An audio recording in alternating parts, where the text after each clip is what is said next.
नमस्कार शेतकरी मित्रांनो, मी निवृत्ती सावळे आणि तुम्ही पाहतात माझे चॅनल निवृत्ती सावळे डीजी। मित्रांनो, आपण अनेकदा मोबाईलवर सातबारा पाहतो आणि त्यावर पाहतो की नॉट फॉर लीगल किंवा कायदेशीर वापरासाठी नाही असे लिहिलेले असते। मग हा सातबारा कुठे चालतो आणि सरकारी कामासाठी कोणता सातबारा लागतो? चला तर मग आजच्या व्हिडिओमध्ये जाणून घेऊया। व्ह्यू ओनली साधा सातबारा म्हणजे काय? हा सातबारा महाभूमिलेख पोर्टलवरून मोफत पाहता येतो। यावर डिजिटल स्वाक्षरी नसते, त्यामुळे व्ह्यू ओनली असा वॉटरमार्क असतो। याचा वापर पाहू आपण। हा फक्त माहिती तपासण्यासाठी, पिकांची नोंद तपासण्यासाठी किंवा स्वतःच्या समाधानासाठी वापरला जातो। याची मर्यादा पाहू।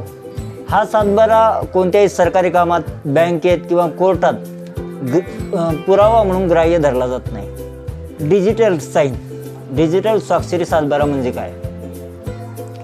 हा सातबारा डिजिटल पोर्टलवरून 15 ते 20 रुपये शुल्क भरून डाउनलोड करू शकतो। यावर तलाठ्याची सही लागत नाही, कारण तो डिजिटल पद्धतीने प्रमाणित केलेला असतो। याचा वापर हा सातबारा बँकेमध्ये, सरकारी कामासाठी किंवा कोर्टात अधिकृत मानला जातो। तर मित्रांनो, लक्षात ठेवा, जर तुम्हाला फक्त जमिनीची माहिती पाहायची असेल तर साधा सातबारा ठीक असतो, पण जर सरकारी कामे असतील तर डिजिटल स्वाक्षरी असलेला सातबारा काढा। हा व्हिडिओ आवडला असेल तर लाईक करा आणि शेतकरी बांधवांना शेअर करा।